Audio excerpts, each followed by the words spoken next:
Les gars, j'ai écouté ce soir Nathalie Yamba. J'ai écouté la dame qu'on appelle Nathalie Yamba.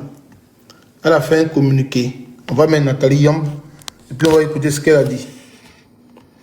On va écouter Nathalie Yamba. Nathalie Yamba. Nathalie Yamba. Yamba. Il se passe quoi dans l'AES? Il se passe quoi dans l'AES? On va essayer de voir si on peut retrouver sa vidéo. Nathalie Yamba. Est-ce qu'elle a posté une vidéo? Je ne sais pas si c'est la même qu'elle a. On va aller sur sa page pour voir. On écoute Nathalie Yamba. On écoute cette dame-là. 1 minute, il n'y a pas duré parce qu'il y a le mic de Bassa. Après, on va revenir. L'avion cargo C-130 a violé l'espace aérien de l'AES. À la suite de cet incident, les défenses aériennes et anti-aériennes ont été mises en état d'alerte maximale et les chefs d'État de l'AES ont donné l'ordre de neutraliser, sans sommation, tout aéronef qui violerait à nouveau l'espace aérien confédéral. Communiqué de la Confédération des États du Sahel, AES, relatif à la violation de l'espace aérien confédéral. La Confédération des États du Sahel informe l'opinion qu'un aéronef appartenant à l'armée de l'air de la République fédérale du Nigeria, de type C-130, a été contraint de se poser ce jour 8 décembre 2025 à Bobo Dioulasso, au Burkina Faso, à la suite d'une situation d'urgence en vol, alors qu'il évoluait dans l'espace aérien burkinabé. L'avion militaire avait à son bord 2 membres d'équipage et 9 passagers, tous militaires. Une enquête a été immédiatement ouverte par les services compétents burkinabés et a permis de mettre en évidence l'absence d'autorisation de survol du territoire burkinabé par cet appareil militaire. La Confédération des États du Sahel condamne avec la plus grande fermeté cette violation de son espace aérien et de la souveraineté de ses États membres. Face à cet acte inamical, mené au mépris du droit international et des règles internationales d'aviation civile et ou militaire, les dispositions sont prises pour garantir la sécurité de l'espace aérien confédéral, la souveraineté et l'intégrité territoriale de ses États membres, ainsi que la sécurité des populations de la Confédération AES. À cet égard, et sur instruction des chefs d'État. Bonjour, je m'appelle... Excusez-moi. Fait à Bamako le 8 décembre 2025. Excusez-moi. La vidéo qu'on est en train d'écouter là, je ne comprends pas la réaction des assos. Je suis parti sur la plage des assos et puis je lisais, les assos disaient que le Burkinabé ou l'État burkinabé n'avait pas droit de saisir l'avion ou l'aéronef, l'avion de guerre de l'armée nigérienne. Qu'ils avaient le droit de survoler l'espace et qu'ils ont atterri en état d'urgence. Zasso, tu as fait tes études là où même? Zasso, non, je ne m'occupe même pas de lui de Winton, mais tu sais, les gens ne cessent d'étaler leurs carences. Ils essaient d'aborder des sujets qu'ils ne connaissent pas. L'espace aérien que vous voyez, avion en haut là, c'est pareil comme les routes, comme les voiries, les terres là. L'espace aérien, quand on dit en haut là, c'est défini par une loi des transports aériens. L'espace d'un pays là, il y a tout à fait une loi réglementaire. Quand tu arrives à l'aéroport, et puis on dit la tour de contrôle de l'aéroport. Mais la tour de contrôle de l'aéroport n'est pas là pour un décor. C'est le système de navigation, de protection de l'espace aérien. C'est une route. Ça permet d'éviter des collisions entre avions. Ça permet de nous sécuriser. L'espace aérien là-bas aussi, c'est notre sécurité. Quand un avion veut atterrir sur un territoire étranger, surtout militaire, il passe par la qu'on appelle par la communication radiophonique. C'est-à-dire qu'il lance des signaux d'alerte pour dire nous sommes à court de kérosène ou une panne immédiate qui peut occasionner le crash d'un avion. Donc il faudrait qu'on atterrisse. Ceux qui commandent la tour de contrôle et les autorités aéroportuaires vont dire que notre espace, le plateau, le parking est déblayé. Il n'y a pas un avion qui vient dans le sens contraire. Donc il ne peut pas avoir d'accident d'avion en l'air. Donc l'avion peut atterrir. On demande un accord préalable avant d'atterrir. Un accord est demandé avant que les roues qu'on appelle les trains, c'est les trains d'avion, ne touchent le sol là. Un accord est demandé. Quand vous êtes dans l'avion, et puis on vous dit, nous sommes à 1000 pieds, 2000 pieds d'Abidjan, d'altitude, le pilote rentre en communication avec la tour de contrôle d'Abidjan, qui ont un cahier, qui savent quel avion qui vient à tel moment. Et le gars vous donne les directives, et puis vous atterrissez à Abidjan. On n'atterrit pas à Abidjan parce qu'il faut atterrir. Les heures qu'on se donne dans l'avion pour dire, on quitte l'aéroport Charles de Gaulle à 6 heures, on arrive à midi à Abidjan, tout est tracé, la communication établie. Raison pour laquelle quand il y a un crash, on interroge la boîte noire. Dans la boîte noire là, on retrouve toutes les transmissions téléphoniques, les communications qu'il y a eu. Zasso, va à l'école. Ne parlez pas des sujets parce qu'il faut parler. Il faut parler des sujets avec connaissance. Il faut avoir de la matière. Même dans le transport ferroviaire, quand vous partez à Montparnasse ou à la gare du Nord, là, il y a une communication pour ne pas que les trains là, fassent ce qu'on appelle une collision. Donc, même les trains, quand ils démarrent d'un point A à un point B, les gares sont informées. Quand vous arrivez dans les gares de train, là, on vous dit, il y a un train qui vient de Montparnasse, ou qui va à Massy-Palaiseau, ou qui va à Lyon-Rennes.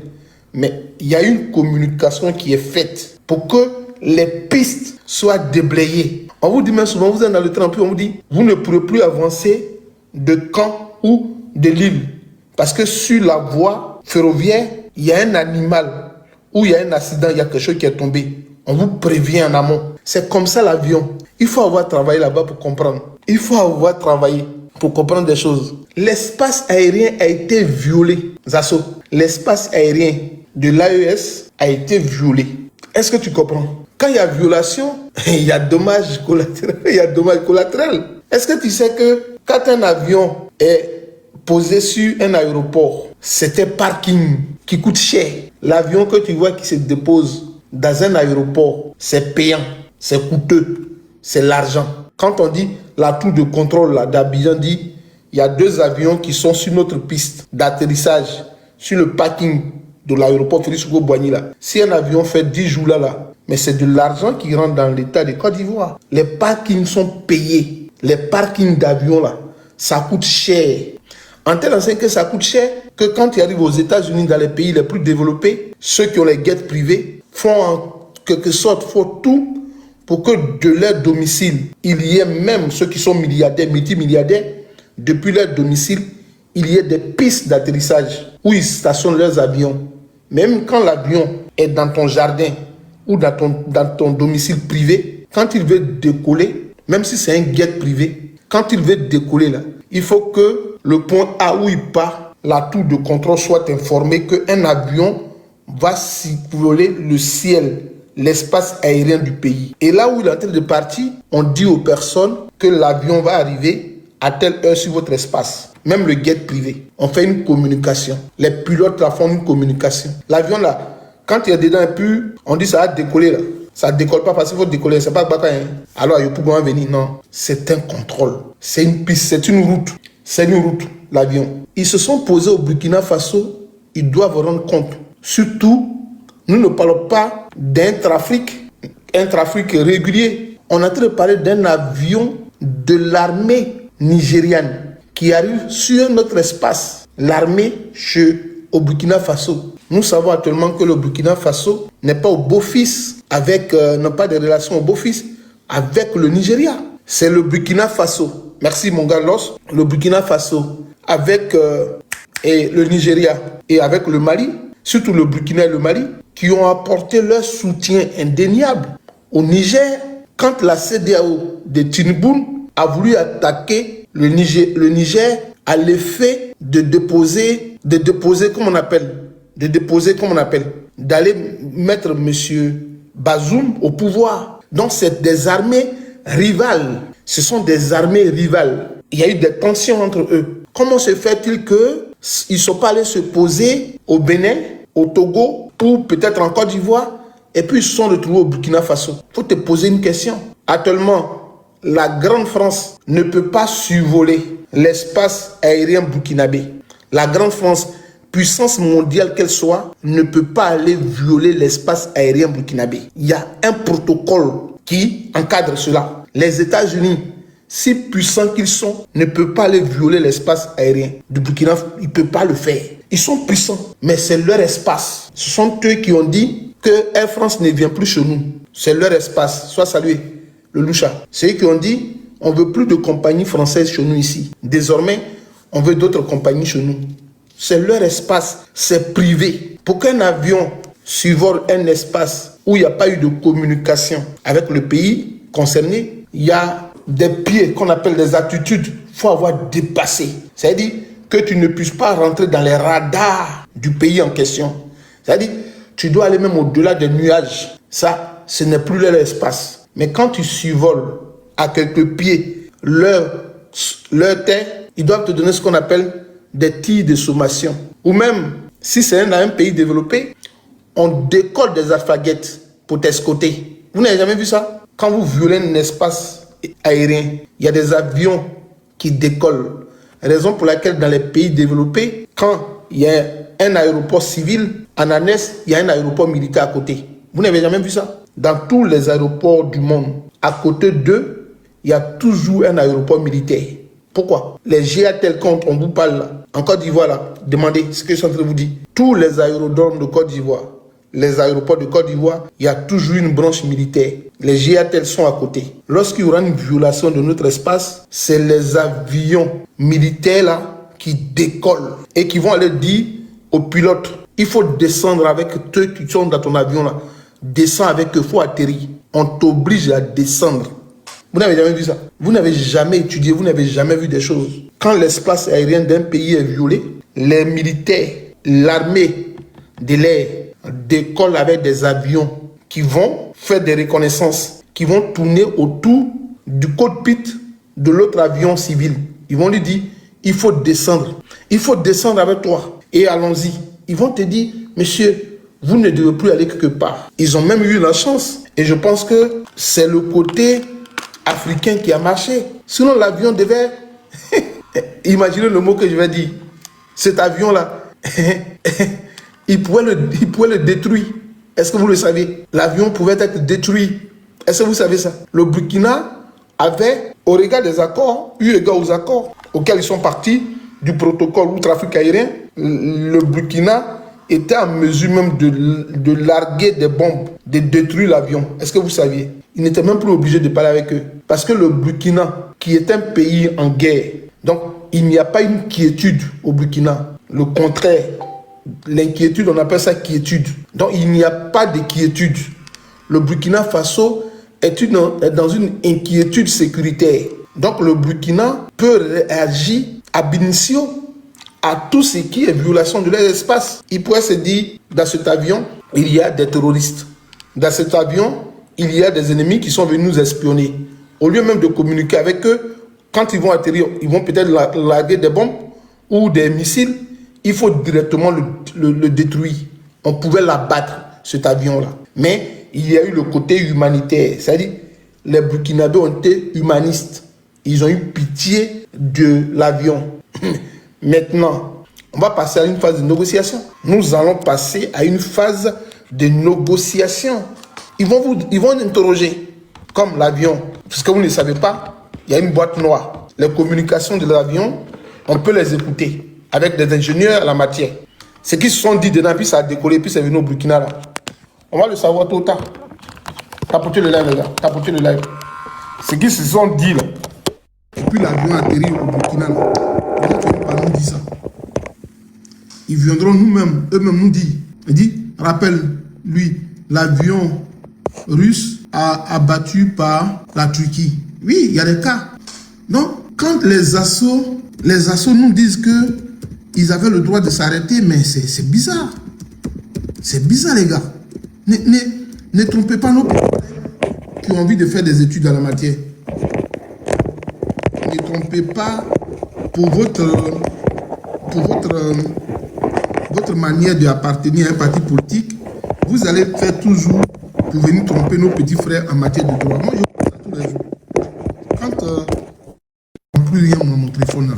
On est tapoté.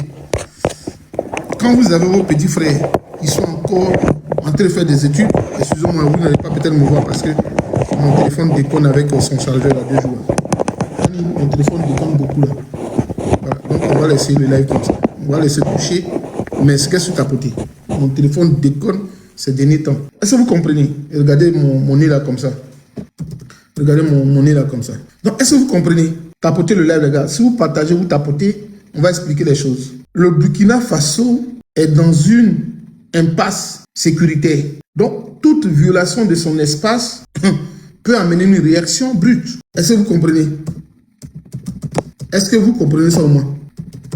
Tapotez le live les gars. Ne mentons pas. Nous, on aime trop se mentir en Côte d'Ivoire. On aime trop dire des contre-vérités sur des plateaux de télé. L'espace aérien est contrôlé.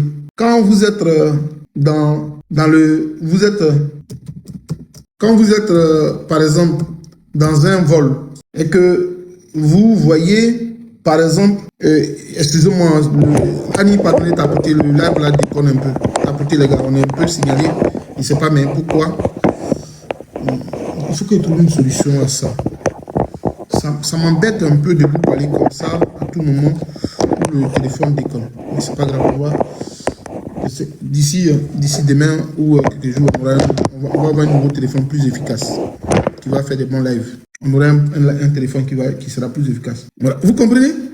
Donc, l'espace aérien est contrôlé. Vous voyez, même les avions, il y en a qui ne savent pas que les avions sont immatriculés.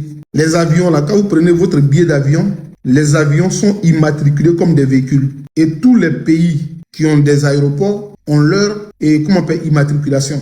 Quand vous montez dans un avion, il y a sur le billet, il y a l'immatriculation de l'avion. Le pays, tous les pays, les avions que vous voyez là, il y a une immatriculation. Les gens ne savent pas l'immatriculation de l'avion. Quand on vous donne votre billet d'avion, là, c'est comme la voiture. On vous dit, le train, on dit, vous allez monter dans le wagon 2, wagon 3, là. C'est comme ça l'avion. Il y a l'immatriculation de l'avion. Donc les avions sont identifiés. Depuis l'espace aérien, la tour de contrôle avec qui ils communiquent, on nous dit, il y a l'avion français qui est en train de passer. Il y a l'avion turc qui est en train de passer, de Turquie qui est en train de passer. Les avions sont identifiés, comme immatriculés comme des voitures. C'est pour ça que on vous donne des billets quand vous montez dans l'avion. Quand il y a des crashs ou des trucs qui arrivent, n'allez pas faire comme train, non. On m'a mis à la place 2, donc mon voisin n'est pas là, on va échanger. Ne faites pas ça généralement. C'est réfléchi, c'est pensé. Soyez toujours à votre place qu'on vous donne dans un avion. C'est important pour votre sécurité vous-même. Au cas où il y a un accident, il y a un crash, on sait qu'on vous donne. Que dans un communiqué officiel du gouvernement béninois, l'armée nigériane a eu des congratulations, y compris la Côte d'Ivoire qui a eu des congratulations.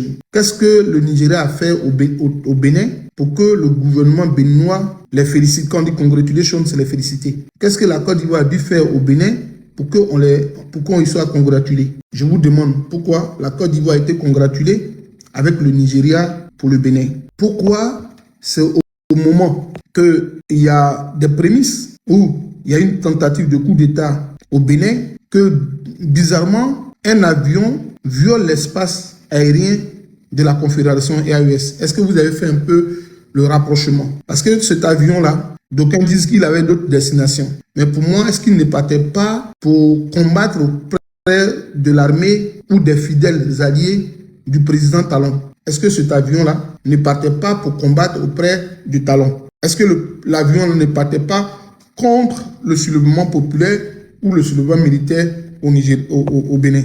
On va écouter.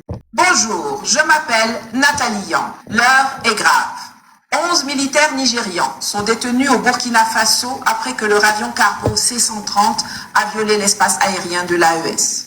À la suite de cet incident, les défenses aériennes et anti-aériennes ont été mises en état d'alerte maximale et les chefs d'État de l'AES ont donné l'ordre de neutraliser, sans sommation, tout aéronef qui violerait à nouveau l'espace aérien confédéral. Communiqué de la Confédération des États du Sahel, AES, relatif à la violation de l'espace aérien confédéral. La Confédération des États du Sahel informe l'opinion qu'un aéronef appartenant à l'armée de l'air de la République fédérale du Nigeria, de type C-130, a été contraint de se poser ce jour 8 décembre 2025 à Bobo Dioulasso, au Burkina Faso, à la suite d'une situation d'urgence en vol alors qu'il évoluait dans l'espace aérien burkinabé. L'avion militaire avait à son bord 2 membres d'équipage et 9 passagers, tous militaires. Une enquête a été immédiatement ouverte par les services compétents burkinabés et a permis de mettre en évidence l'absence d'autorisation de survol du territoire burkinabé par cet appareil militaire. La Confédération des États du Sahel condamne avec la plus grande fermeté cette violation de son espace aérien et de la souveraineté de ses États membres. Face à cet acte inamicable, mené au mépris du droit international et des règles internationales d'aviation civile et ou militaire, les dispositions sont prises pour garantir la sécurité de l'espace aérien confédéral, la souveraineté et l'intégrité territoriale de ses États membres, ainsi que la sécurité des populations de la Confédération AES. À cet égard, et sur instruction des chefs d'État, les défenses aériennes et anti-aériennes de l'espace confédéral mise en alerte maximale, conformément à la déclaration du Collège des chefs d'État en date du 22 décembre 2024, ont été autorisés à neutraliser tout aéronef qui violerait l'espace confédéral. Fait à Bamako le 8 décembre 2025, général d'armée Assimi Goïta, président de la transition, chef d'État de la République du Mali, président de la Confédération des États du Sahel. Cet incident fait suite non seulement à l'intervention militaire et meurtrière du Nigeria et de la CEDEAO pour sauver le soldat Talon lors de la tentative de coup d'État dimanche, mais aussi et surtout à d'autres mouvements militaires, aériens et terrestres étrangers observés depuis 4 semaines au nord du Bénin, plus précisément à partir de Tourou, Kandi et Liboussou. Des hélicoptères, dont 2 Français et 3 au marquage indéterminé, font ainsi nuitamment des navettes incessantes vers le parc W depuis le 10 novembre, alors que fin novembre, des douzaines de pick-up en provenance de Kandi et Liboussou et transportant du matériel et des individus de type caucasien, arabe et africain ont eux aussi convergé vers le parc W situé dans la zone des 3 frontières Bénin, Burkina, Niger, en évitant soigneusement la ville de Malanville. 2 jours avant que l'avion de la Nigerian Air Force ne soit contraint d'atterrir à Bobo Dioulasso sans avoir respecté les protocoles en matière de survol, c'est un Antonov AN-124 ukrainien de l'armée française, immatriculé UR 82008, qui avait atterri à l'aéroport de Tourou, près de Parakou. L'Antonov transporte généralement des charges très lourdes et hors gabarit, comme des chars, des hélicoptères, alors que le C-130 est surtout utilisé pour le transport et le largage des troupes. À cela s'ajoute depuis des semaines le survol incessant du parc W par des avions espions des renseignements français, capables d'écouter toutes les conversations dans les zones de survol. Toutes ces activités, sans répercussions négatives sur la présence terroriste qui pullule dans le coin, indiquent la préparation d'une opération militaire étrangère d'envergure, non déclarée et organisée en direction de l'AES à partir de la zone sensible du parc W, en collaboration avec les éléments du JNIM qui ne sont absolument pas la cible de ces manœuvres. Comme je vous le répète souvent, la géographie devrait être la matière dotée du plus grand coefficient à l'école. Car pour moi, la géographie dirige l'histoire. Elle est la base de toute politique étrangère, de la géopolitique, de la stratégie militaire, de la guerre. Pour paraphraser le journaliste et analyste Robert D. Kaplan, la géographie définit le destin d'une nation plus que son idéologie.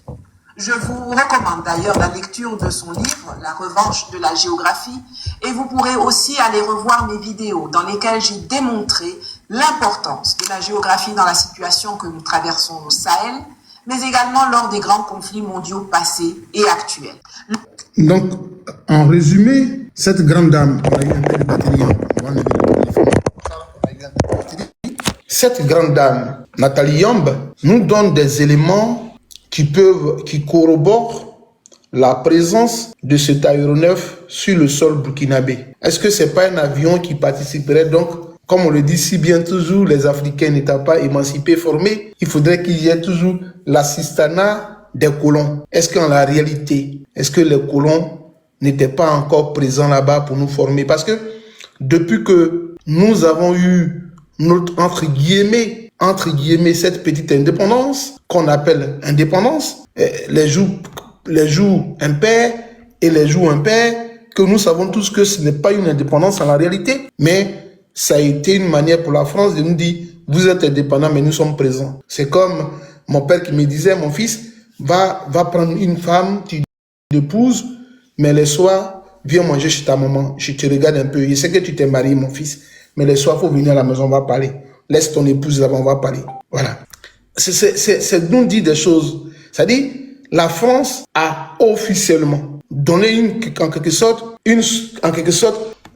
une indépendance de manière officielle pour faire bonne image, bonne presse au sein de toute la communauté internationale, mais en la réalité, nous sommes encore dépendants de la France. Voyez-vous, la dernière fois, je montrais des vidéos ou des photos qu'il y avait enregistrées, mais on voyait dans ces photos-là que dans notre armée ivoirienne actuelle, je vais mettre peut-être la photo, on va voir si elle existe.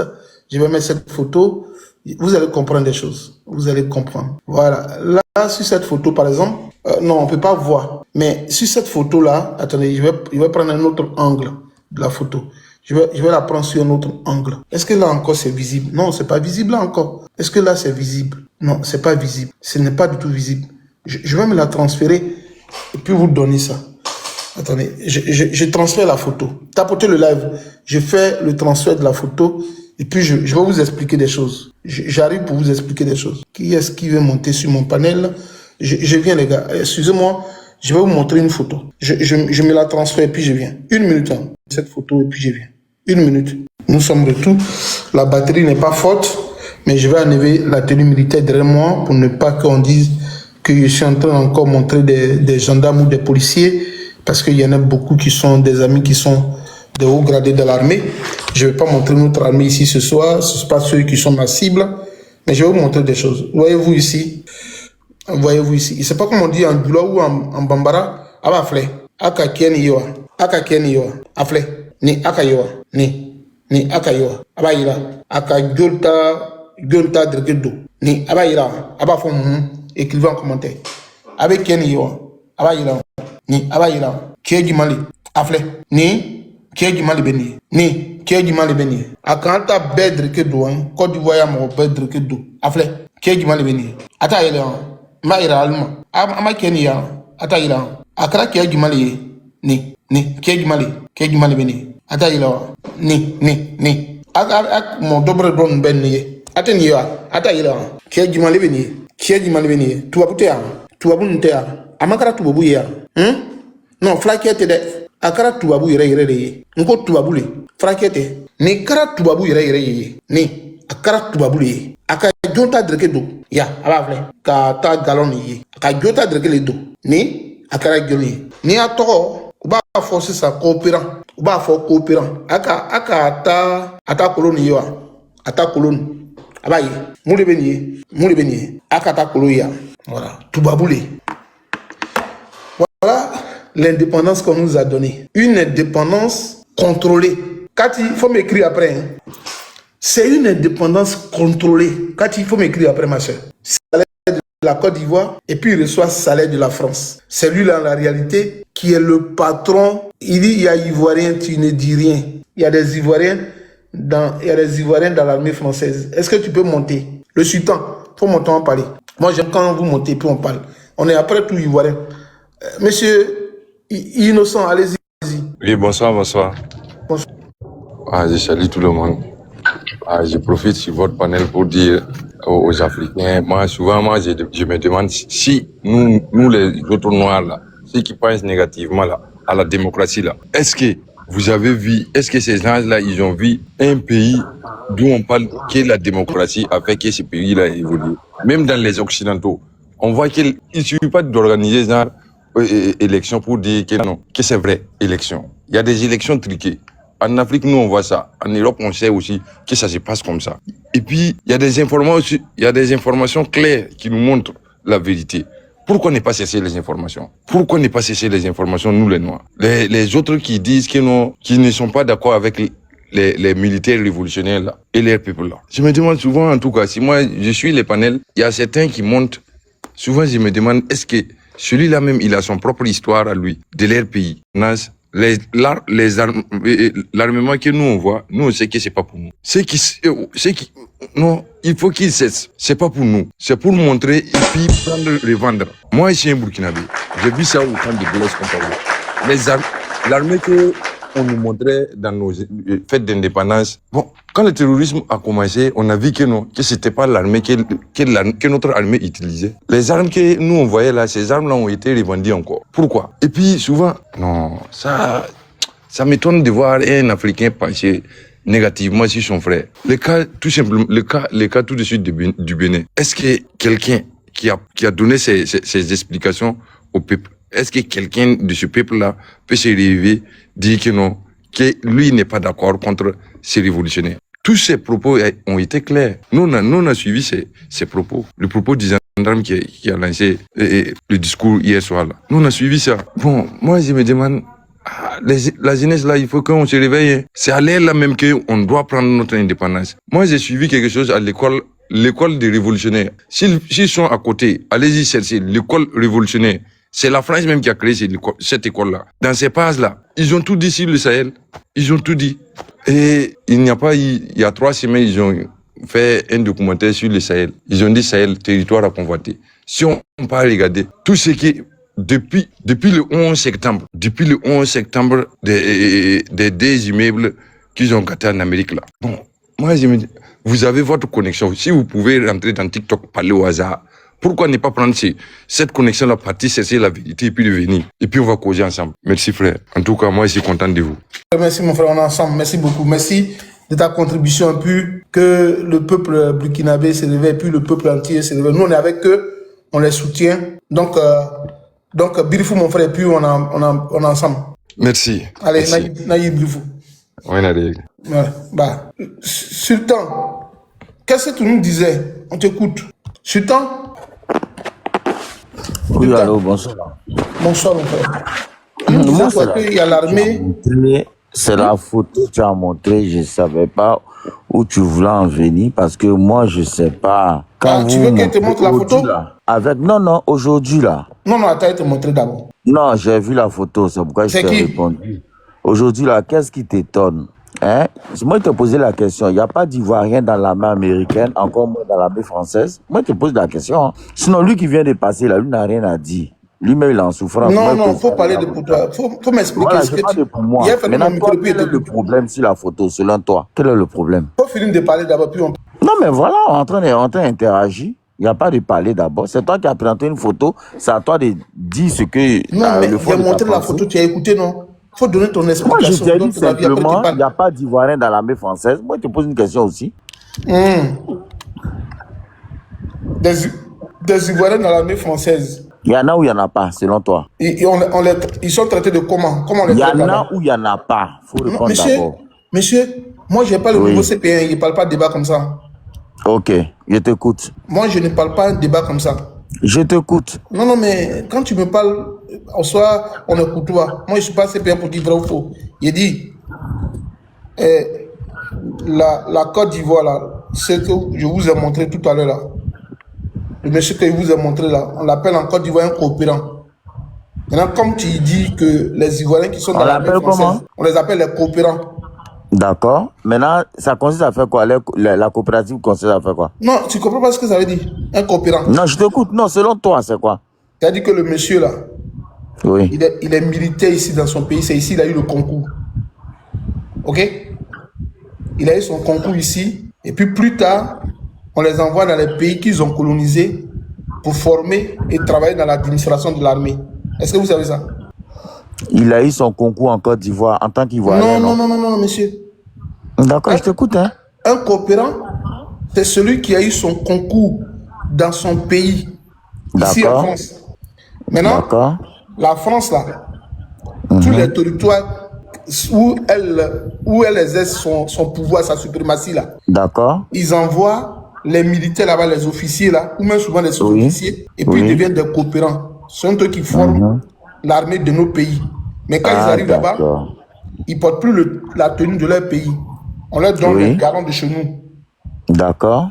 Voilà. Maintenant, vous, comme vous avez dit, il y a des Ivoiriens qui sont en France, en Amérique, dans l'armée là. Ils ont eu leur concours en Côte d'Ivoire. D'accord. Et je vais te poser une question simple, peut-être qu'on se comprend. Vous êtes ivoirien, non? Monsieur, est-ce qu'à quoi avoir la réflexion on a train de dire là? Ok, elle est très simple. Je vais donner un exemple très simple. Hein. La Côte d'Ivoire a 3 étoiles. On s'apprête à aller chercher la 4e étoile. La deuxième monsieur, étoile, vous parlez de quoi? Non, laissez-moi parler. Monsieur, non, moi je ne peux pas parler de personne non, qui est sous l'empire. Je suppose que tu réfléchis. Monsieur, non. Mais moi je ne parle pas des gens, des personnes comme ça. Tu diminues ma réflexion en fait. Je n'ai pas fumé de l'herbe avec vous, monsieur. C'est pas comme ça on parle. Moi, on ne me parle pas comme ça. Quelle est cette réflexion? La Côte d'Ivoire, ça en prend une étoile. Qu'est-ce que tu me dis? Est-ce que tu es lucide? Tu me dis, tu fais une analyse avec moi. Et toi, tu me dis, dans l'armée française, là, il y a des Ivoiriens. Maintenant, je t'explique le rôle d'un coopérant. Le coopérant, là, ils ont eu leur concours des officiers ici en France, ou des sous-officiers. Et puis, on les envoie en Côte d'Ivoire. Quand ils arrivent en Côte d'Ivoire, là, ils ne passent plus de concours. Ils travaillent directement dans notre armée. Et dans les coopérants, vous voulez qu'on vous dise tous les secrets de la Côte d'Ivoire. Je vais peut-être te montrer des cartes de concours de l'armée. En 2013-2014, celui qui choisissait les officiers des Zabakro, c'était un Français. Si tu veux que je te mette la honte, je vais te mettre la honte et je vais te citer les noms des officiers. Les officiers qui ont eu le concours sous le contrôle du Français là. Je vais te dire leur nom. Vous voulez, on a le secret de la Côte d'Ivoire. Hein. Quand vous me voyez là, moi il y a des secrets d'État de notre armée ivoirienne.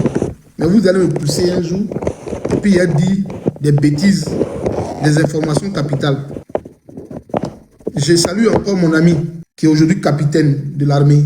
Quand il y en a même qui sont aujourd'hui des colonels, des commandants, des généraux, ce soir-là, sultan, va demander à tes parents. Faut dire, Soleil dit, au concours des officiers de l'armée de Côte d'Ivoire, c'était un coopérant français qui choisissait la liste des officiers.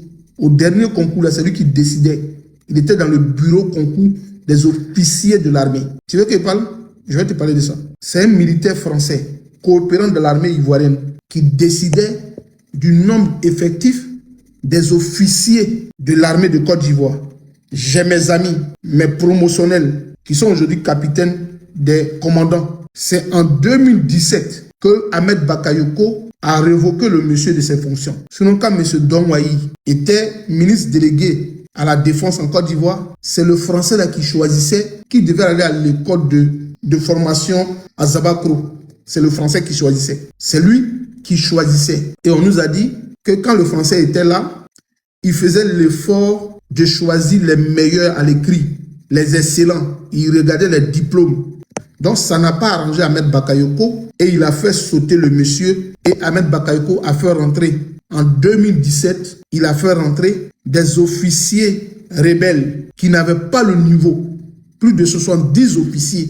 Ahmed Bakayoko a donné plus de 10 sous-officiers qui sont devenus des officiers à l'armée. Je te donne maintenant des informations. Si tu veux, je vais te prendre le nom de ces officiers-là. Je l'ai arrêté ici, le numéro. Je vais te dire eux tous leurs noms que Ahmed Bakayoko a rendu officier. Des illettrés qui ont eu le grade de lieutenant à Zabakro. Il a chassé le blanc et puis ils ont fait la margouille au ministère de l'Intérieur. Tu veux que je te dise ça? Dis-moi, c'est quel Français, quel Ivoirien qui décide du nombre des officiers dans l'armée ivoirienne française? Vous voulez qu'on vienne jeter le propre sur la Côte d'Ivoire? Le monsieur qui t'a montré là, pour ta gouverne, il a été décoré, célébré à l'école de gendarmerie comme étant un meilleur gendarme de la coopération en Côte d'Ivoire. Celui que j'ai montré là, tape sur internet, tu dis, monsieur Apollo Touré donne une décoration des médailles aux coopérants français de l'école de gendarmerie d'Abidjan et des bureaux de gendarmerie de Côte d'Ivoire. Il faut taper sur internet, tu dis, décoration d'un officier coopérant en Côte d'Ivoire. L'État de Côte d'Ivoire a décoré le monsieur qui t'a montré là. Il a eu une prime en Côte d'Ivoire. Maintenant, c'est quelqu'un qui ne sait pas.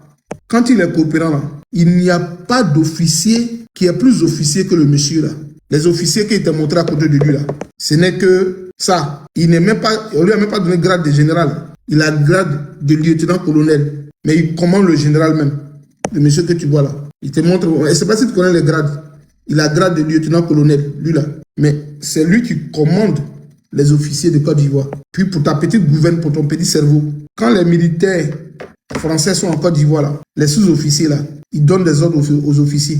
Je ne sais pas si tu as vu ça en France ici. Les militaires français qui sont en Côte d'Ivoire, les sous-officiers là, qui sont au 43e BIMA là, ceux qui forment les officiers ivoiriens. Il va te montrer une vidéo où un capitaine de l'armée française donnait des coups aux généraux en Côte d'Ivoire. Tu veux qu'il te montre ça un jour? Un officier subalterne, un officier, bon, il n'est pas l'appelé subalterne, mais un officier français qui était lieutenant ou capitaine a donné une formation à Bassam aux officiers supérieurs de la Côte d'Ivoire. Jamais tu n'aurais vu ça. C'est-à-dire, c'est un infirmier qui donne des coups aux médecins. Je ne sais pas si tu comprends qu'un officier subalterne donne des coups aux officiers supérieurs. C'est en Côte d'Ivoire, on voit ça. Le monsieur que tu vois là, si on dit demain la Côte d'Ivoire change, il peut désarmer Apalo à la minute, alors qu'il est colonel et que Apalo est général de corps d'armée. Mais Apalo ne peut rien faire devant lui. Et puis, je ne sais pas si tu es déjà venu en France, mais moi je suis en France et puis je te parle. Les militaires qu'on envoie en Afrique, là, quand on les rapatrie, ils pleurent. Si tu veux, j'ai un avec qui je travaille ces derniers temps, qui était au Mali.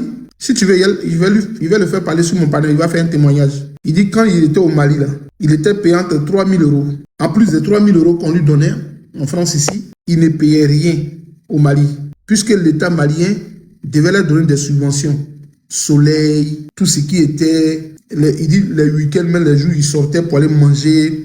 Tout ce qu'il avait envie de manger, il mangeait. Il dit il faisait plus l'économie. Pour ceux qui sont en France ici, là, si tu croises un militaire qui était en Afrique, eux tous ont déjà des pavillons. Parce qu'ils cotisent. Moi, il m'a dit ça. Si tu veux, je vais l'enregistrer demain. Il a parlé à lui et puis il a fait son audio, il a joué. Il m'a dit, quand il était au Mali, là, et il ne faisait pas la guerre, c'était des balades. Il m'a dit c'était comme des vacances de soleil. On avait plus de 3 000 euros. Il dit 3 000 euros, tu ne payais pas de billet d'avion. En plus de cela, l'État malien leur donnait de quoi vivre. C'est que le militaire malien ne gagnait pas là. Et gagnait le double pour vivre là-bas.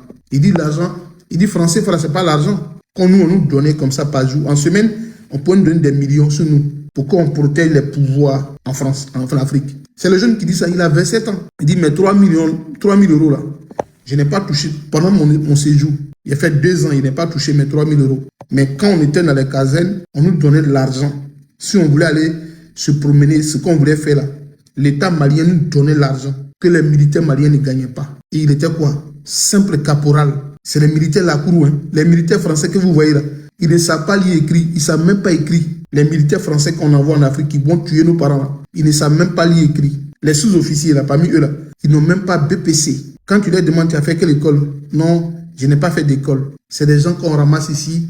C'est ça les petits délinquants, les petits voyous, les petits français voyous là, des bas quartiers là, on les prend. Ils n'ont même pas niveau BPC, ils ont niveau souvent CM2, 6e, et puis on les envoie en Afrique. Et puis ils arrivent là, ils commandent des officiers ivoiriens, africains. Toi, tu as parlé à moi. Tu connais l'armée comment? Je t'ai dit ce soir, tu dis à Tene Brahima qu'il y a un monsieur, il s'appelle Soleil. Il dit que notre armée là, il y a un officier français qui choisissait, qui devait être admis à l'école des officiers. Et puis s'il dit moi là, il va te faire sortir le nom du monsieur, il va te faire sortir sa fonction, je vais te montrer ses photos, ok? Puis moi maintenant, je vais te montrer ma carte qui permet que je peux te montrer le nom de ces officiers-là qui ont eu le concours que le blanc a sélectionné. Tu veux qu'on mande ça demain? Tu veux qu'il dévoile les secrets? Il va te dévoiler ça. C'est Laurent Gbagbo qui a névé le bureau du ministère de la Défense de Coopération, la gendarmerie française à la présidence de la République de Côte d'Ivoire. Est-ce que vous savez ça? C'est Laurent Gbagbo qui a dit à l'armée française, quand lui a pris le palais présidentiel en Côte d'Ivoire, Gbagbo a dit, je ne veux pas voir les Français ici. Demande à tes parents RDL, aujourd'hui à la présidence de la République de Côte d'Ivoire, il y a un bureau de sécurité, de coopération de l'armée française. Là-bas, ils sont au bureau, ils ont des bureaux là-bas. L'armée française, les gendarmes policiers, là, ils ont leur cabinet au palais présidentiel de Côte d'Ivoire. C'est Laurent Gbagbo qui a mis fin à ça. Vous voulez qu'on rentre dans les détails? C'est Gbagbo qui a dit, moi, président en Côte d'Ivoire, et puis je viens, il y a l'armée française ici, dans un bureau, annexe. Ils ont un bureau comme un secrétariat. Il dit, mais c'est depuis quand ça? On dit, non, ils sont là pour la logistique, pour telle coopération en cas de choses. Il dit, mais pourquoi? Depuis quand l'armée française peut avoir un bureau dans un palais présidentiel? Demande à Nsan, à Toumbra. Il connaît les militaires comme moi. Nsan à Toumbra, là, il connaît l'armée comme moi. Hassan va te dire que ce que Soleil a dit là, c'est vrai. C'est Gbagbo qui a dit, vous l'armée française, Je ne veux plus vous voir dans le locaux de la présidente de la République de Côte d'Ivoire. C'est Koudou Laurent Gbagbo. Bédi a travaillé avec l'armée française au palais présidentiel. Guy Robert a travaillé avec eux. Oufou Boigny a travaillé avec eux. Ceux qui sont partis déjà au palais de la présidence, là, ils savent de quoi ils parlent. Tu veux parler avec moi? N'importe quoi. On dit non. Et 43e Bima est désormais le camp Thomas Dakin. 43e Bima est parti. C'est maintenant un camp militaire ivoirien. Nyamogode Nounou, menteur que vous êtes.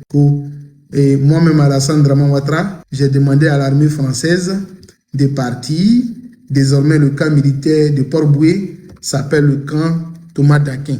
Nous sommes désormais un camp militaire qui s'appelle Thomas Dakin. Thomas Dakin où? Nyana Dakin, Sri Dakin, Deba Nyana Dakin, Dada Nyana Dakin. Quel Thomas Dakin? Merci Bendé, merci pour le cadeau. Ko Thomas Dakin. C'est pas un camp. Nyana Osre Kole, Alassane Ounou Goulibania, auprès que Yugo Godo Goumou. Il dit non, c'est le camp militaire Thomas Dakin. Puis on fait comme ça. Désormais, c'est le camp Thomas Dakin. Faut arriver là-bas, tu vas voir si c'est Thomas Dakin. Le camp militaire 43e Bima là est toujours 43e Bima. C'est un nom de façade. Ils ont mis Thomas Dakin. Sinon, c'est pas Daniel qui est dedans. Hein. C'est Gomla qui est mon comègue. Ne Gomla Kode. Ne Gomla Wawa Kodani. Wagre que Dougouni. Thomas Dakin. C'est une base stratégique de la France.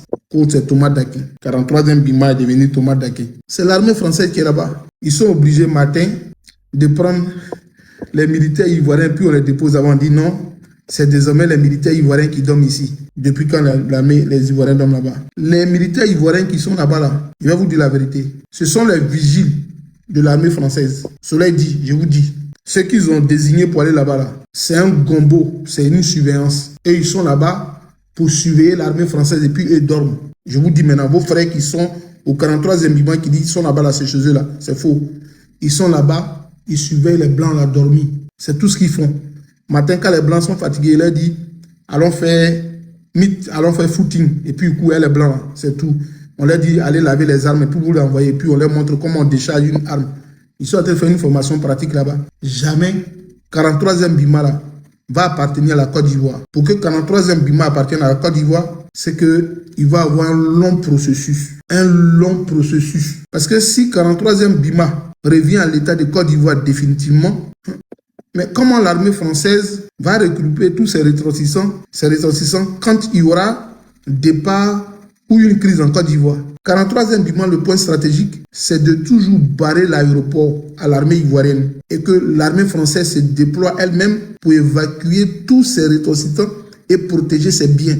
Donc c'est un point stratégique. 43e Bima là fait partie des points stratégiques de la France en Afrique de l'Ouest. En Afrique de l'Ouest, comme dans l'autre Afrique, Djibouti, là-bas, là, c'est le point stratégique de l'armée française. Donc la Côte d'Ivoire est un point stratégique pour la France. 43e Bima là, il ne peut jamais donner ça à quelqu'un. Jamais. Si vous voulez que je vous donne, je vous explique mieux là, peut-être dans un autre live. Quand on vous dit la France, la Nouvelle-Calédonie appartient à la France. Est-ce que vous savez pourquoi la Nouvelle-Calédonie appartient à la France?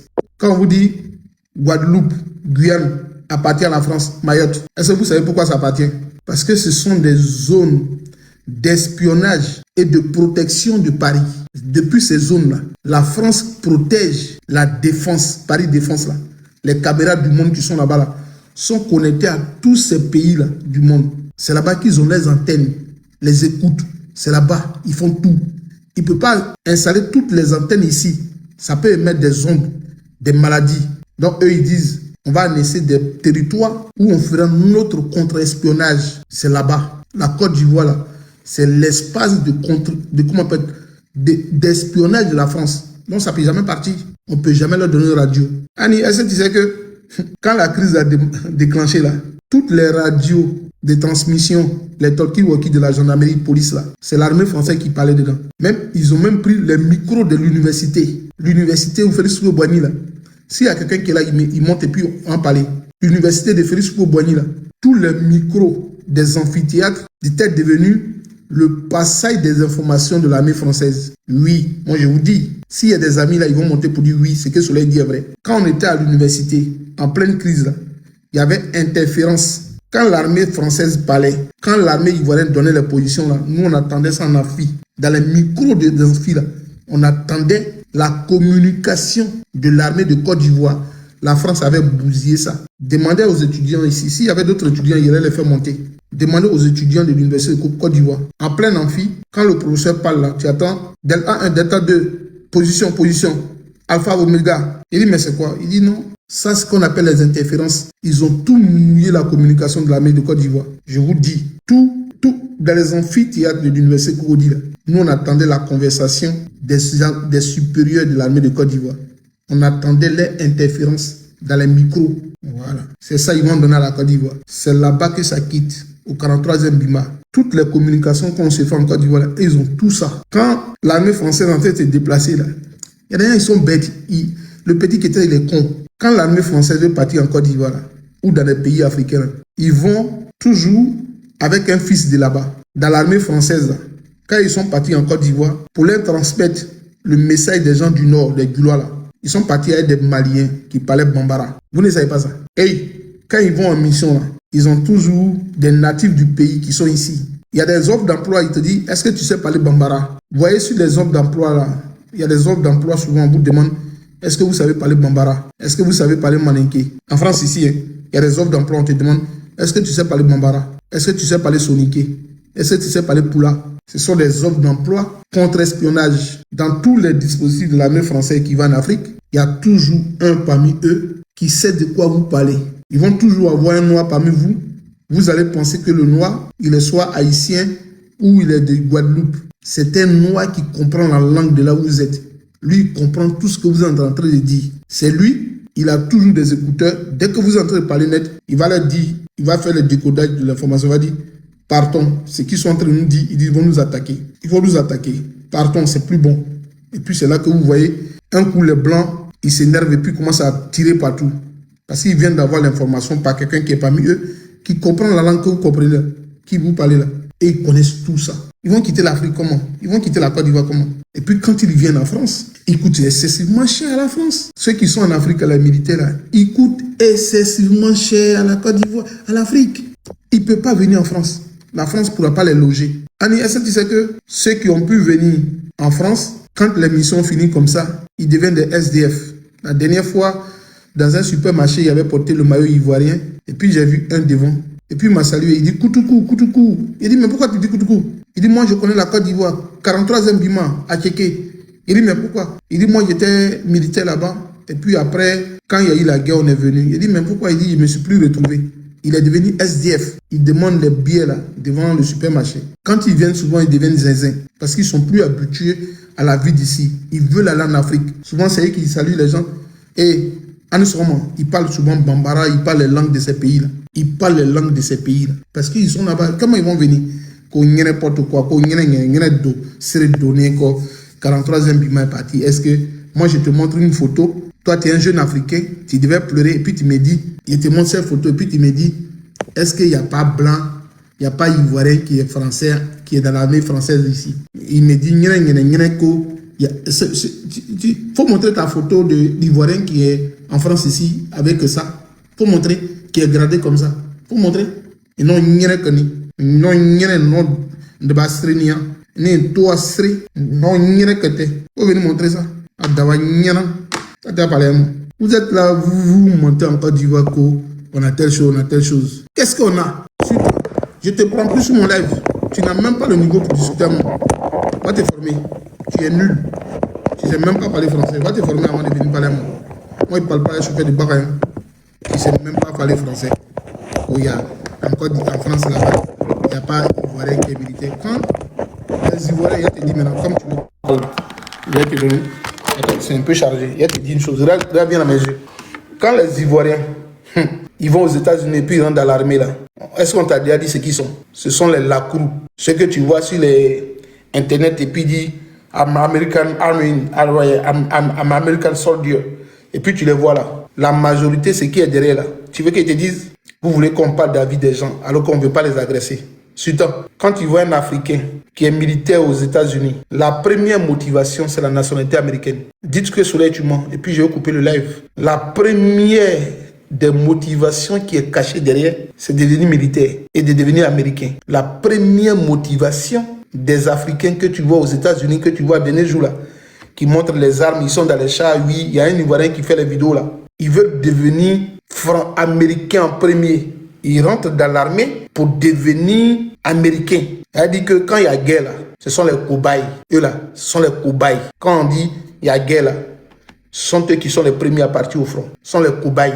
Mais ils y vont pour l'armée, pour la nationalité américaine. Et puis l'autre des conditions, ils ont facilement accès à des formations. Ils finissent même pas militaires. Ce que tu ne sais pas, ton ignorance là, ce soir, moi, ils te corrigent.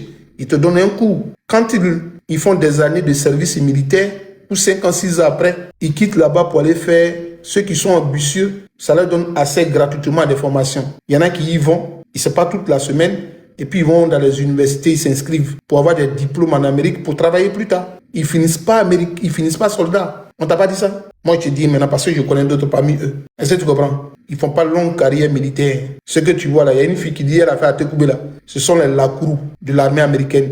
Les Lakourou, les Tokonyiri là, sont eux. Sinon, est-ce que tu as déjà vu un vrai Américain avec sa tenue militaire et puis il vient faire live? Si tu talk Facebook, oui, I'm American soldier, I work here. Non, ils sont pas ça. Ceux qui ont étudié, qui sont dans l'armée américaine, tu ne les verras pas sur les réseaux sociaux comme ça. Ce que tu vois là, c'est le business pour devenir américain. Il n'y a aucune motivation derrière. Tu les as déjà vus au front de combat. Ils font dans les casernes, c'est comme service militaire, volontaire, et puis ils rentrent et puis ils travaillent. Je connais des gens, des soirs il finit, il va faire sa formation en master, il fait sa formation en temps, parce que les Américains disent, et au lieu, eux, ils ne cherchent pas background. Ils disent, est-ce que you can work here? You know, this work? Il dit yes. Il connaît, il dit, viens travailler. Donc, nos frères font ça pour s'intégrer aux États-Unis. Sinon, ce ne sont pas des vrais soldats. Ça, il faut le garder dans ton esprit. OK? Voilà. Maintenant, on va passer à quelque chose qui est très sérieux. On va qu'on coupe le live d'ici quelques temps. On va passer à quelque chose qui est sérieux. On va écouter un éminent juriste. Et puis après, on va écouter une vendeuse à locaux. Annie, ce soir là, hein. C'est gâté, hein.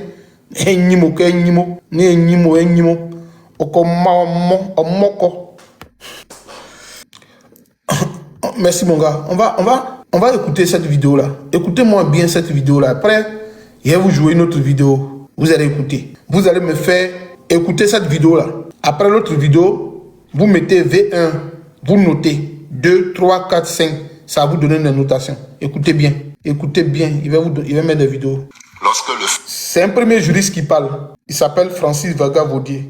C'est le premier juriste qui parle. Puis après, on va écouter l'autre juriste. La similitude, les deux ont occupé la même fonction. Similitude, ils ont occupé les mêmes fonctions.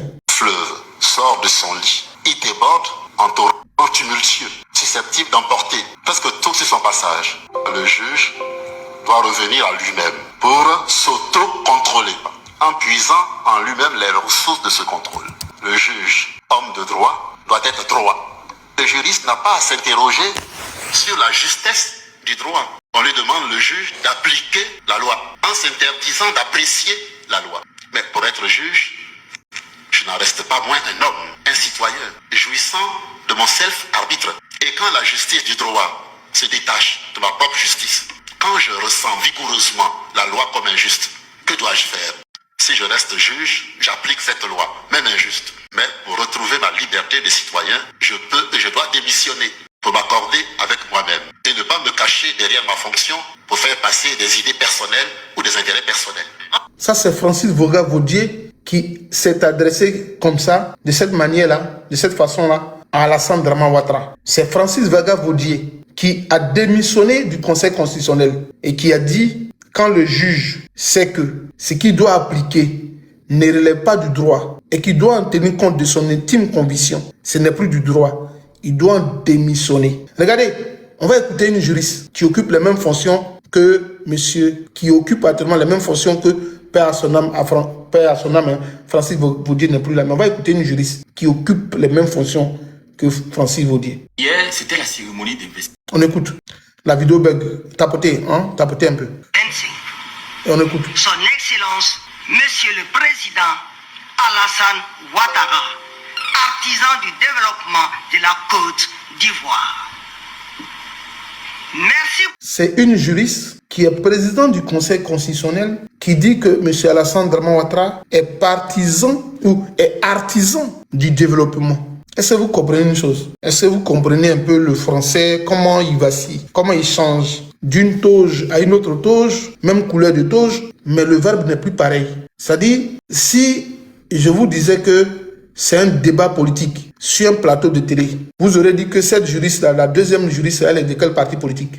La deuxième juriste, elle est de quel parti politique? Nous savions tous qu'en Côte d'Ivoire, lors des débats politiques, il y a des individus, une catégorie d'individus qui traitent M. Alassane Dramane Ouattara comme artisan du développement. Et donc la juriste qui investit Alassane Dramane Ouattara oublie qu'elle est impartiale. Donc elle n'a aucun qualificatif à faire à Alassane Dramane Ouattara. Il est citoyen ivoirien. Et d'après eux, le peuple, dans une démocratie, a donc légué son pouvoir à un individu, à Alassane Dramane Ouattara. Et c'est cette dame-là qui dit que Alassane est un artisan de paix et de développement. Est-ce qu'elle est juriste? N'est-elle pas partisane du RDA? Elle n'a même pas droit.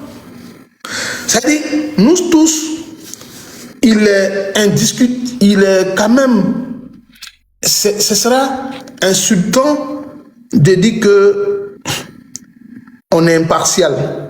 Non, on n'est jamais impartial. Impartial et apolitique n'existe pas de ce monde. Quand on dit à une personne, oh, qu'est-ce qui se passe là? Qu'est-ce que tu as dit? Moi, je suis neutre, moi, je n'ai rien à dire. Non, moi, je suis impartial dans cette histoire. Non, même la neutralité, non, je suis neutre. Non, je suis apolitique. Comment on peut être apolitique dans une société qui est dirigée par la politique? Dirigée, organisée par la politique et dirigée par un politique. Il y a la politique et il y a le politique. Comment on peut être dans une société régie par la politique, dirigée par le politique, et puis on est apolitique? Pourquoi?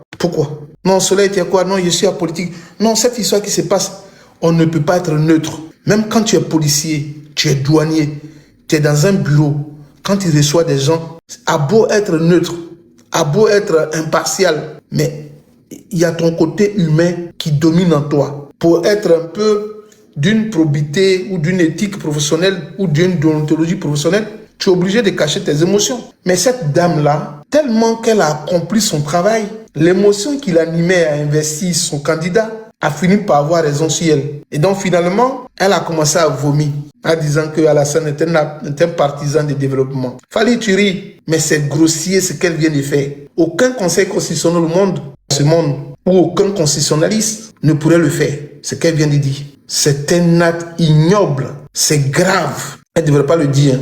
Nous, on sait qu'elle est partisane du RDA, mais elle pourrait quand même se maîtriser. Elle pouvait avoir la maîtrise de soi. Non, c'est pas le candidat. Non. En fait, Fally, il faut avoir parti à l'école pour comprendre des choses. Fally, je te le concède, toi, tu peux le comprendre. Voilà, quand on a été enseignement chauffeur de Baka, et quand on quitte Abidjan, et puis on vient maintenant rouler un VTT à France ici, on est quand même heureux de l'évolution qu'on a eu des choses. Mais pour ceux qui sont partis à l'école, qui ont fait des études dans la matière, il n'y a pas d'évolution là. Elle est dans une posture partisane, Fally. Toi, tu ne peux pas comprendre ce français. Tu ne peux pas le comprendre. Je te comprends, Annie. On ne peut pas répondre. Tu sais, le chauffeur de Baka qui était à Abidjan, le ferronnier qui était à Abidjan, qui arrive en France, quand il commence à toucher 1000 euros, 2000 euros, 6000 euros, 4000 euros le mois, il se voit comme le médecin qui a étudié.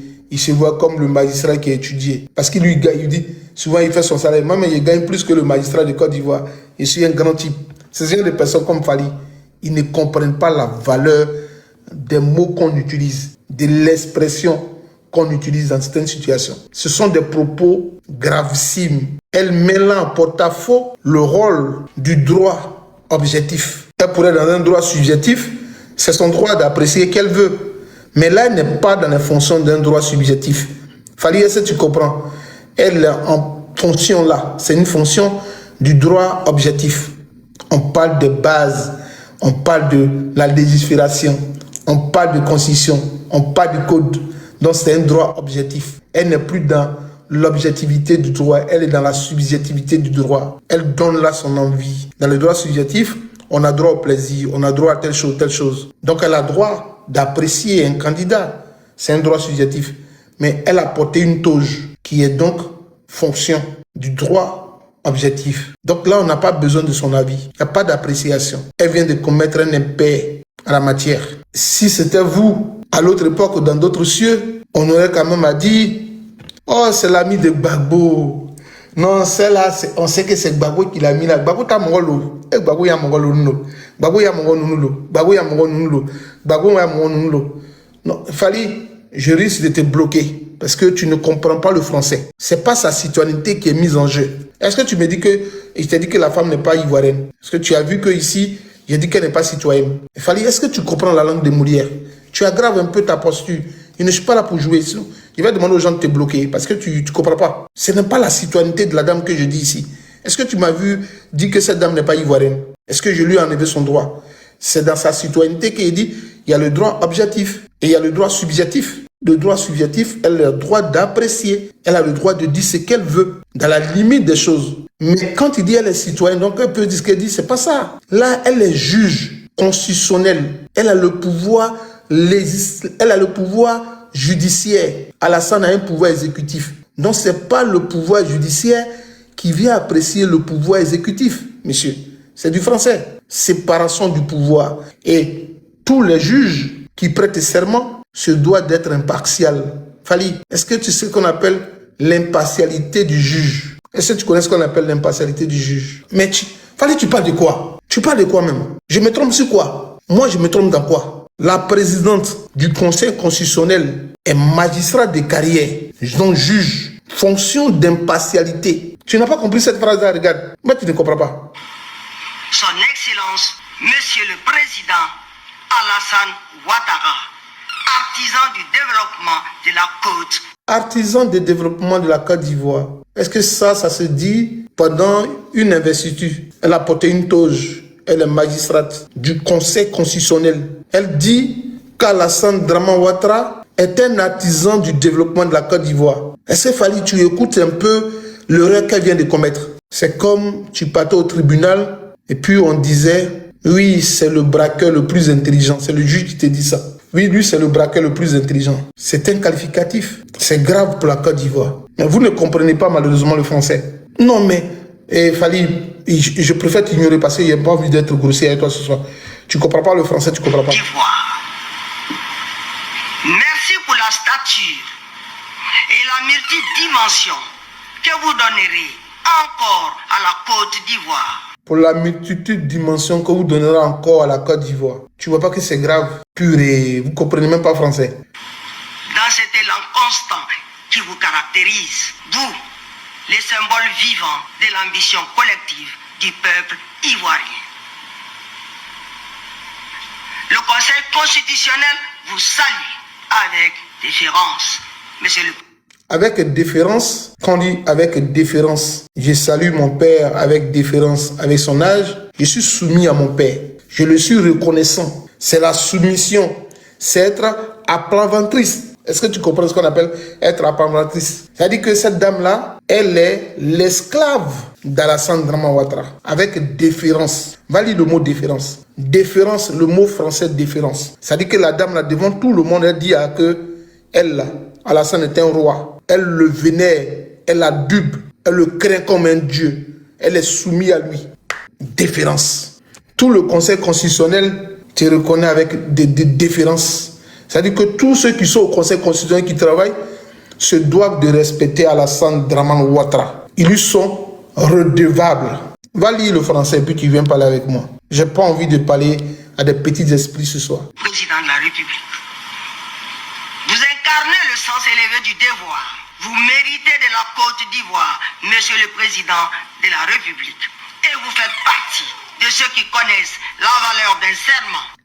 Et vous faites partie de ceux qui connaissent la valeur d'un serment. C'est la kata même. C'est-à-dire, c'est le summum même de la bêtise. Ça, c'est outrageux. C'est le summum de la bêtise. C'est-à-dire, de comment la présidente du Conseil constitutionnel peut avoir de tels arguments, de tels qualificatifs que c'est Alassane qui connaît la valeur du serment.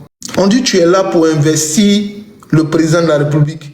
Il va encore mentir qu'il va respecter la Constitution. Comment toi tu sais en tant que juge quelles sont les variables dont tu disposes, les études dont tu disposes, Quelle comparaison tu as pu faire d'Alassane Dramane Ouattara et les autres candidats pour dire, ou les autres présidents pour dire, c'est lui qui connaît la valeur du serment. Cet argument est l'argument de qui? Laissez-moi vous dire. Cette argumentation ou cette assertion fait partie du vocable linguistique ou lingui des militants du RDR. Les militants du RDR disent Alassane Dramane Ouattara, quand lui prête serment sur la Constitution, là, lui protège les Ivoiriens. A contrario, Laurent Gbagbo, il a prêté serment, c'est lui qui n'a pas protégé les Ivoiriens. Donc la dame rappelle à Alassane, oui, j'ai éliminé Laurent Gbagbo parce que lui ne connaît pas la valeur du serment. Peut-être que Tidiane Thiam ne connaissait pas la valeur du serment. Raison pour laquelle on t'a maintenu là. Parce que c'est toi seul qui connais la valeur du serment. Elle a fait le comparatif. Ce que se dit, ce que se permet le RDR pour dire Laurent Gbagbo a pu prêter serment, c'était à lui de protéger la Côte d'Ivoire. Donc elle a dit, Monsieur Alassane, nous, tu es notre candidat. C'est toi qui prêtes serment, c'est toi qui fais que la Côte d'Ivoire est tranquille.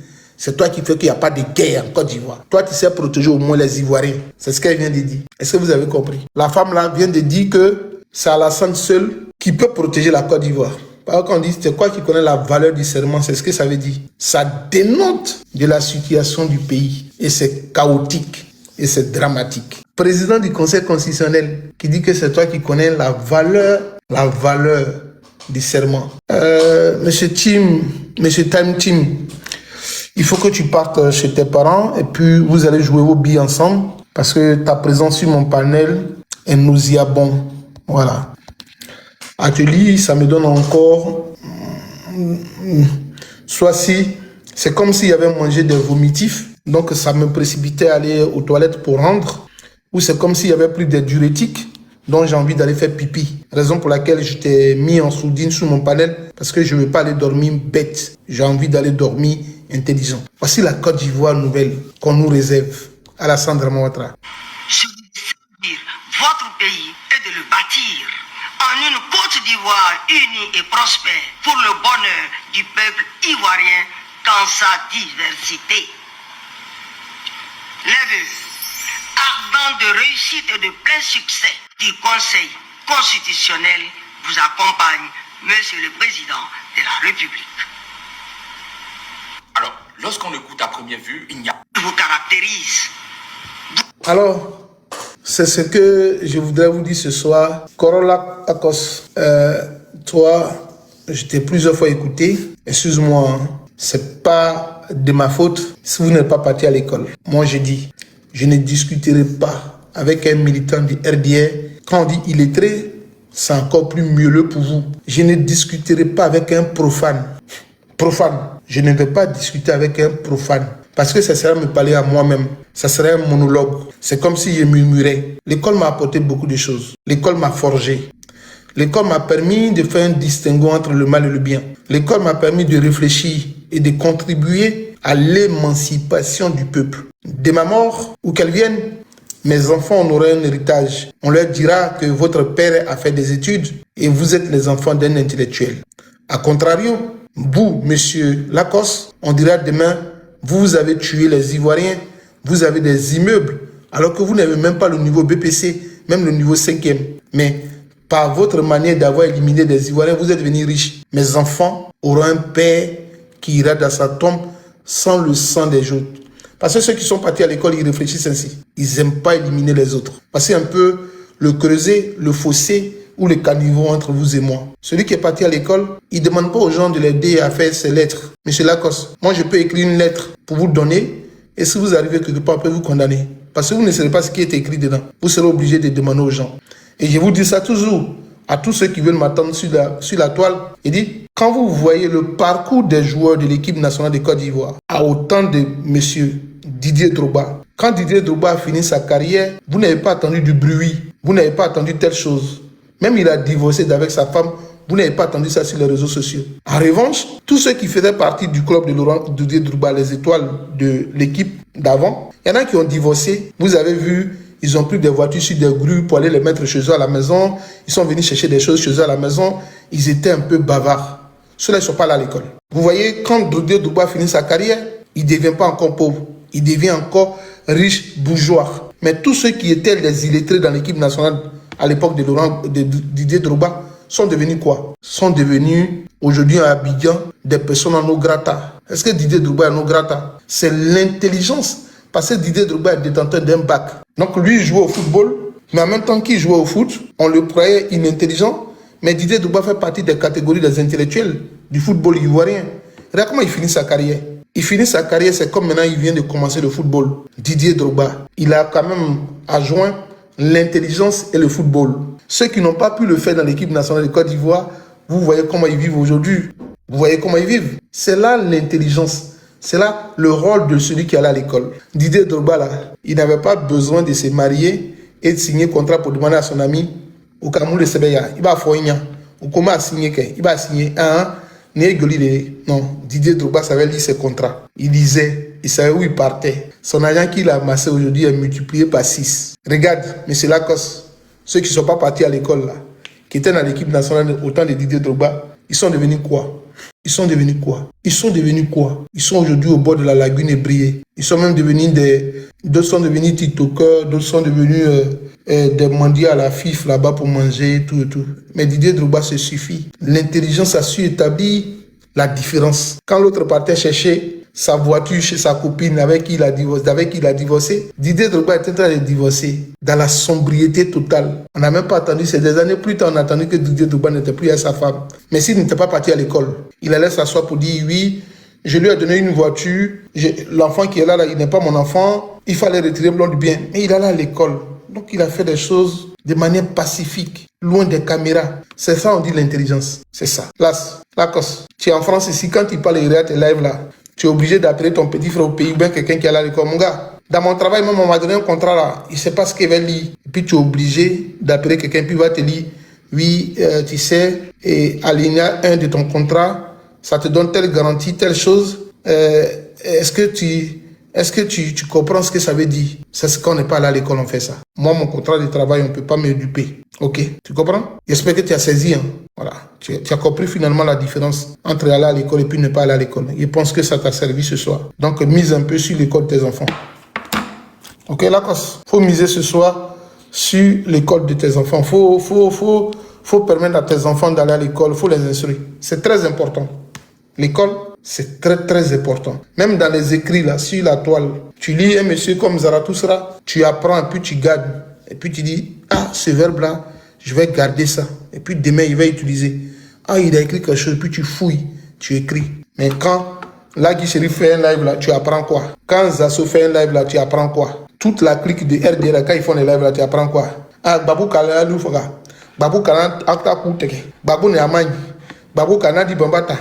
Babouni, allez Kamalofata, Babouni, allez Kawareta. C'est tout ce que vous avez dit. Il n'y a pas de logique dans vos prises de parole. Il y a des militants du RDR qui ont écouté l'investiture d'Alassane, qui sont des juristes, qui sont amis à nous. Ils ont dit qu'elle a zaï. Oui. Il y en a qui sont partis à l'école parmi vous. Il y en a qui sont, quand on dit donc va dire à Nsan, le va ne prend jamais ce que tu fais comme erreur dans ta phrase. Quand on dit va ne prend jamais en impératif le verbe aller. Quand on dit va, ça ne prend jamais S. Kova. Ça ne prend pas S. Il faut revoir ta phrase. Il faut dire, ok, toi tu as joué avec qui même? Toi tu joues avec qui? Tu dis quoi même? Tu dis quoi même? Toi tu dis quoi même? Il est mou le fond là, il est mou le fond. Il est mou le fond, il est mou le fond. Il y a des mises à jour au niveau des dictionnaires et puis des conjugaisons. Il y a des mises à jour, va voir. Et puis tu as venu discuter avec moi. Il y a n'importe quoi. Fali, tu peux rien faire. Faut laisser. Le soleil est trop près pour toi. Ma tête est gâtée. Fali, il a suivi un coup de grand-mère. Il a fait mes mises à jour. Ça ne fonctionne plus comme ça. Fali, hein, Sabari, t'as arrogant. Faut partir te former, hein. Non, on ne peut pas dire c'est dommage. Il dit va te former. Voilà. Il y a des mises à jour. Il faut t'abonner au monsieur de TV5 là qui fait des phrases, qui fait des mises à jour. Il faut aller le voir. Il va t'enseigner. Voilà.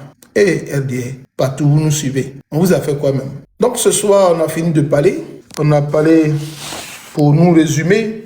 Pour nous résumer, ce soir, on va dire des choses. Moi, il dit, je ne te suis pas. C'est moi qui te dis. Il faut suivre des webinaires pour discuter avec moi. pour faire un résumé ce soir, retenez une chose. Laurent Gbagbo, je te donne un ordre, donc vas-y, prends S. Ah, d'accord. Mon frère, mon frère va dormir, s'il te plaît. Je voudrais donc dire ce soir que Laurent Gbagbo a encore ouvert notre front, un front judiciaire.